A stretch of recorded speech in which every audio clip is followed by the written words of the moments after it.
Is the bench press beneficial for calisthenics athletes and gymnasts? By August Bourville.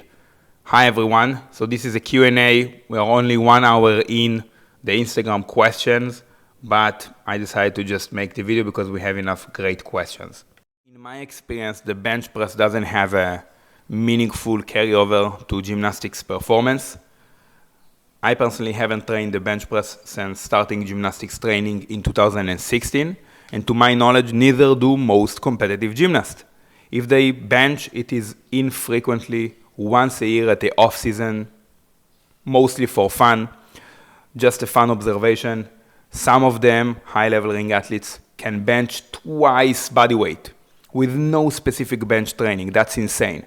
While the other way usually doesn't work. It doesn't work the other way around. We don't see high-level bench pressers, powerlifters, having even a decent straddle planche just from benching, okay? So that's an interesting observation.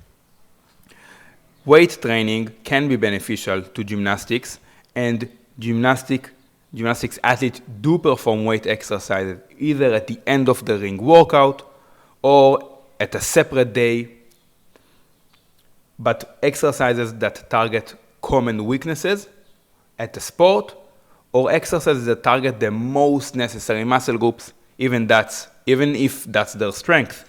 Having bigger, stronger muscles that are necessary at the skills would improve performance in the long term, provided you refine and work the skills constantly.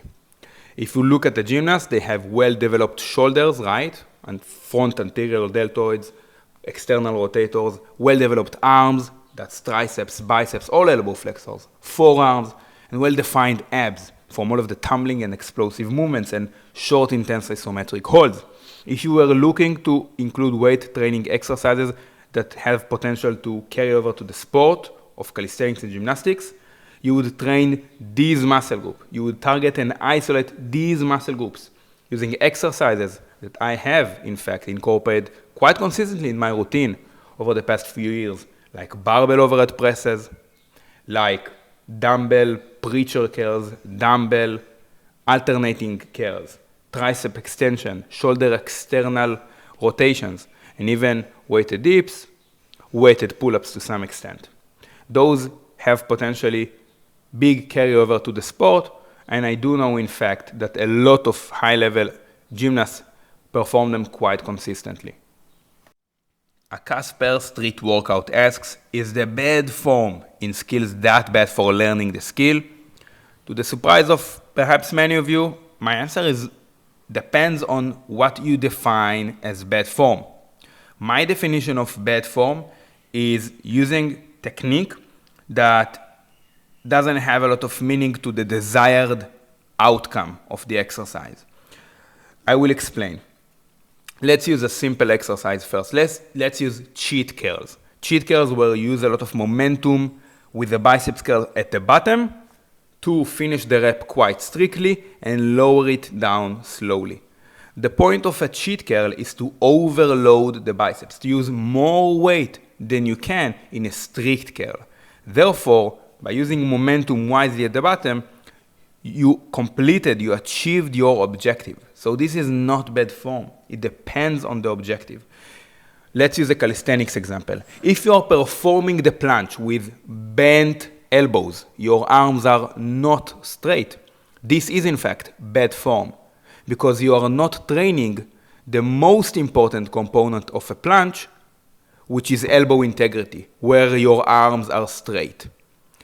If, in comparison, your hips are too high, you are not really horizontal to the ground, but everything integral to the planche still exists, like fully straight elbows and a nicely protracted, depressed scapula, you will in fact get stronger in the planche, even if some people would consider that bad form. Because the reason that your hips are too high to begin with is a way of the body to lower the load. So you are in fact doing a planche and your technique is good, but you are doing it with less weight. That's one way to look at it. So I'm definitely not a form Nazi. I'm not a strict form guy. There is some something to be gained when you are trying to break your barriers, break ceilings, break PRs, and oftentimes stuff will look a little bit uglier when you try to push beyond your limits. There is something to gain from that. That being said, yes, most of your technique at most of your workouts, most of the sets, should be quite crisp, fresh, good looking, technically sound. Leslie Winner asks, what's your take on cardio? Even gymnasts do it in general prep. It depends on the terminology, I suppose. What do you mean by cardio? I value cardiovascular health a lot. I believe heart and lung health is extremely important. Not a lot of people will argue that. But the way that I go about training for cardiovascular health, I think is different than a lot of other people. I think steady state, long duration cardio in the form of running, etc., is overrated and overhyped. Maybe I'm biased. I have a good cardio background. Most of my adolescence were spent skateboarding. Most of the workouts at my military service was incorporated running, even though none of the actual combat and missions that we were on looked like a steady state, long duration, high pace running. Didn't resemble it in any way, shape, or form. If anything, it looks more like strength training. It looks more like a short sprint. It looks like loaded carries, carrying a lot of weight, perhaps a wounded soldier, but it's not long duration, steady state at a relatively higher pace at all. I think, this is my belief, I want to be able to run 5K, 10K comfortably. My folks, they are 60-year-old, both of them can't run even 1K. I would love to be able to run 5, 10K comfortably at their age. But the way that go about it is to do more of the stuff that I already do right now. I think that by being generally strong, full body, ankles, knees, hips, shoulder, arms, neck, everything, just being strong, having strong bones, tendons, ligaments for the impact of running, right? Every bound is basically like jumping on one foot. It's a lot of impact, so you have to be very, very strong. But you also have to be relatively lean, because if you carry excess fat, that's a lot of burden on your joints. You will feel the extra stress. So if you are strong and if you are lean, doing full body workout, strength training, you would find that you are able to run comfortably. 5K, 10K, no problem. When strength training becomes an excuse to be fat, like some people do in, let's say, powerlifting, I think that's where you really sacrifice a lot of health and function for so-called performance in very particular specific areas like the bench or the squat or the deadlift. And this is what I'm not all about, because for me it's a battle for longevity. I want to be able to perform that 60, 70-year-old. Mad for Dad 0 asks, what exercises would you do to grow the lower body if weight is not available? So if you want to get your legs strong, jacked, and big using body weight only, we need to challenge the legs in a hypertrophy rep range. We can argue about that, but let's say 5 to 25 reps, right? Using stable exercise. So the challenge does not come from instability. For example, if you do pistol squats and shrimp squats, you might find it challenging because of the stability. You will fall all over the place. But if you hold a squat rack or a doorknob, that suddenly can become a good hypertrophy exercise. In addition, isolation exercises where all of your body weight, all of the load is on just a single joint, does carry a lot of load and a high hypertrophy potential. Exercises like sissy squats, Nordic curls, reverse Nordic curls, I think they carry a lot of hypertrophy potential, as well as single leg calf raises, and so on. I do value high rep air squatting or jump squat or high rep lunges, maybe for strength endurance and other benefit, but I think they don't work as well beyond the very beginner stage that you will get sore and you will see some hypertrophy carryover, I don't think that they work ultimately for hypertrophy. Aaron Boyle asks, not for me, but people always love an example day of eating, how to eat 150 grams of protein a day. So this is just one of those asking for a friend questions, right? For me, nutrition is quite simple at this stage. I've experimented with a lot, tried a lot. I read a lot of research only to peel most of it back to the purest simple form. My nutrition is simple. This is what I do. I found benefit in that. You can try it. I'm not telling you this is how you should eat. I eat 3 to 4 meals a day. It's a decent meal frequency, right? Nothing extreme. It's not 1 meal a day, the warrior diet by Ori Hoffelmaker, which I have tried. And it's not also bodybuilding, extremely high frequency, 7 meals a day, small portions throughout the day, carrying containers and eating every 2 hours. It's nothing extreme. I will eat high quality animal source of protein at every meal, relatively at an equal amount. For breakfast, it can be eggs, perhaps some cheese. For dinner and lunch, it will be a big portion of either ground beef patties, steaks like sirloin, ribeye or chuck-eye steak, or fish, or whole chicken or chicken thigh, and I will nibble the end of the bones for calcium and collagen. I will add fruits and vegetables to every meal, and depending on how much I'm trying to gain size and strength, I might add to some of the meals white rice, white potatoes, or sweet potatoes. I drink water, sparkling water, and black coffee or tea. I just make sure it's not close to bedtime to interrupt my sleeping, and that's my nutrition. Fat So Local asks, tracking calories optimal for long term or nah?